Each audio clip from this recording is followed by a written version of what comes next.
PM फसल बीमा योजना में शामिल होने के लिए अब किसानों के पास सिर्फ 15 दिन बचे हैं। 24 जुलाई तक इस स्कीम में शामिल हो सकते हैं।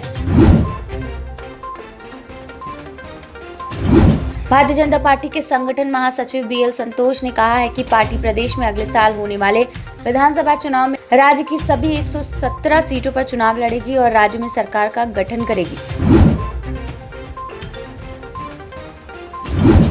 पेट्रोलियम ईंधन की मांग में इन दिनों जबरदस्त तरीके से इजाफा हो रहा, तभी तो कच्चे तेल का बाजार एक बार फिर से तेजी से है। इस सप्ताह के अंतिम कारोबारी दिन या करीब 2% चढ़ गया।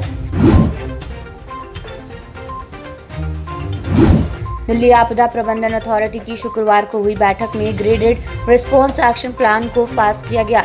एलजी अनिल बैजल की अध्यक्षता में हुई बैठक में कोरोना की संभावित तीसरी लहर की तैयारियों को लेकर विस्तार से चर्चा हुई।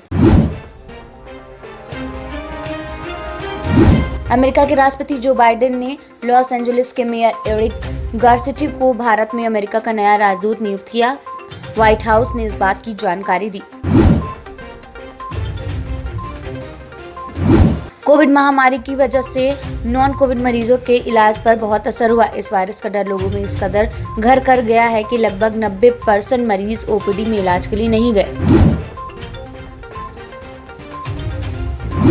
अब रात के समय ध्वनि प्रदूषण करने पर लोगों को जेब अधिक ढीली करनी पड़ेगी। अगर बिना किसी इजाजत के भी शोर किया तो इसके लिए अच्छा खासा जुर्माना अदा करना होगा। अगर अब लाउडस्पीकर या पब्लिक एड्रेसिंग सिस्टम को बिना परमिशन के बजाया तो 1 लाख रुपए तक का जुर्माना अदा करना पड़ेगा। इतना ही नहीं, डीजे सेट के शोर के लिए भी उसके साइज के अनुरूप 10,000 से 1 लाख रुपए तक का जुर्माना करना पड़ सकता है।